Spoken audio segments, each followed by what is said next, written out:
3 of the last 4 that are at night in Tuscaloosa. Would be nice if Tennessee could play Alabama at night at home every now and again. But I guess the CBS deals prevented that from happening for a while because CBS would always want to scoop up that game whenever it was in Knoxville. That hasn't been played at night in 11 years, I believe. And I do find this a little bit concerning because the one thing that Kalen DeBoer has done really well since being at Alabama, like he's dropped some oddball losses here and there. Like the only loss that he's suffered that was not just out of the blue was Tennessee last year in Knoxville, but they have defended home turf very well. They've not lost a game yet, despite having some so-so performances there from time to time. Going back basically through Saban's reign of dominance, so basically 2009 onward, Alabama has only lost 3 night games at home since then. Can you name them, Jordan? Shoot, since Saban? Like since they got good under Saban. Well, I know it wouldn't have been A&M because I remember seeing Manziel running around during daylight. You're right about that. Oh, wait. But no, you're saying in Tuscaloosa. Night games in Tuscaloosa. Okay, so it couldn't be the Kick Six either. Nope. Shoot, man. I can't for the life of me think. There's one that's pretty well known. In Tuscaloosa.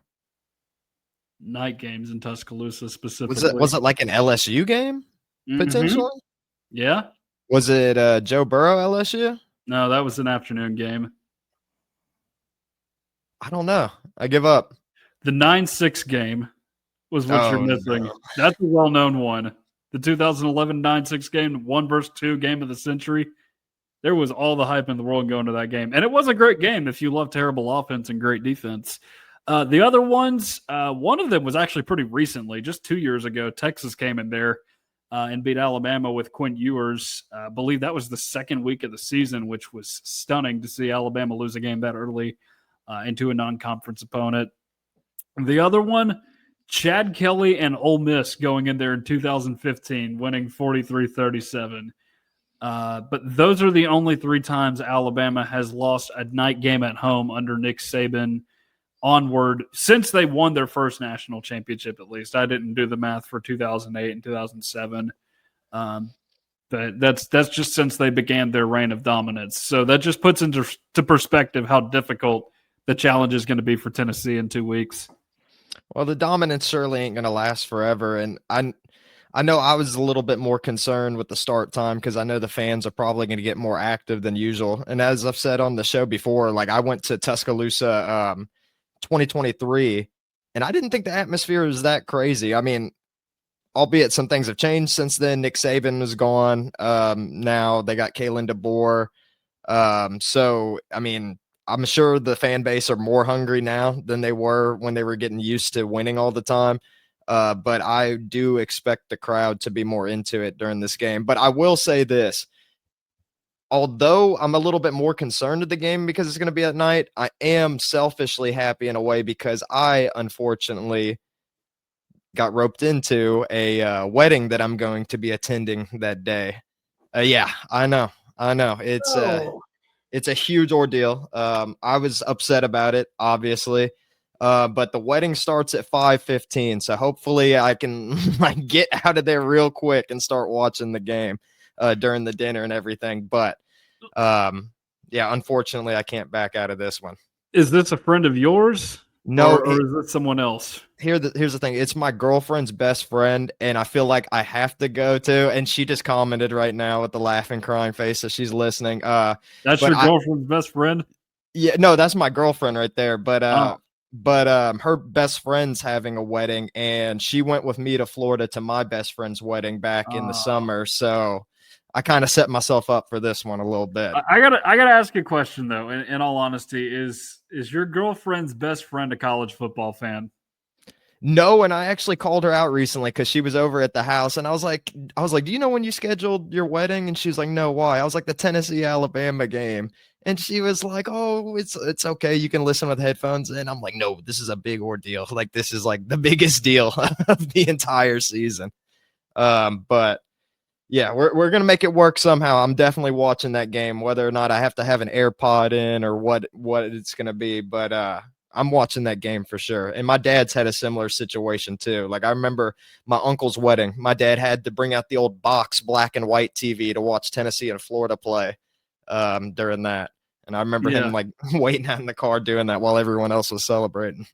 Note to any couples who are engaged with football fan friends, bye weeks and Labor Day are hardly allowable for those people to make it to weddings.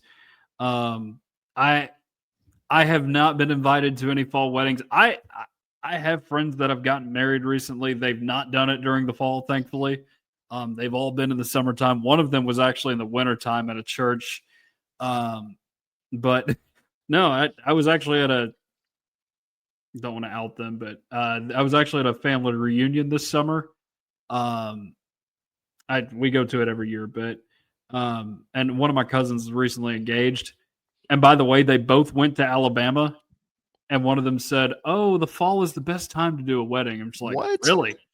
You guys think the fall is the best time to do a wedding? I guarantee you that all of your college friends from Alabama will look at you like you have three horns in your head when they hear that you have scheduled your wedding in the fall, and they will not be able to watch their beloved Crimson Tide play. I'm just going to call that like it is. Yeah, I mean, that's pretty wild, especially from Alabama, too. I mean, I guess you get comfortable winning that you can skip out on some every once in a while. But yeah, I'm not happy. I'm not happy about the timing of the wedding, everything. Congratulations to Rachel and Keaton whenever it happens. But yeah, I wish you guys would have scheduled a summer wedding instead. There are or at least New Mexico State. Yeah, there are like 7 other months of the year that you can schedule it, and they only want to go within the 5-month radius that you get to watch college football. Like this whole idea of fall weddings, it's a foreign concept to me. Honestly, it's a foreign concept to any of us in the sports media landscape. I just never have understood the point of them. But I don't want to dwell on that for too long. I'm happy for your girlfriend's best friend, but I would hope my friends know better than to do that. In all honesty. Well, at least I got the permission that I can have the headphones in. She said that that's fine. She understands that part. I'm like, listen to Mike Keith on your transistor radio if you have one of those things, if absolutely necessary. But other games going on the third Saturday of October. I think it was just this game and Ole Miss Georgia competing for that night game slot. And the networks obviously know that Bama Tennessee is going to get more eyeballs just because of its traditional significance and the fact that it's a rivalry more than Ole Miss and Georgia. That's just how that was going to work. So not too surprising it's there. I believe it's either Oklahoma, South Carolina, or LSU Vandy that will be in the noon ABC slot. One of those games is going to be on either ESPN or SEC Network. It's just going to depend on what happens the week before. So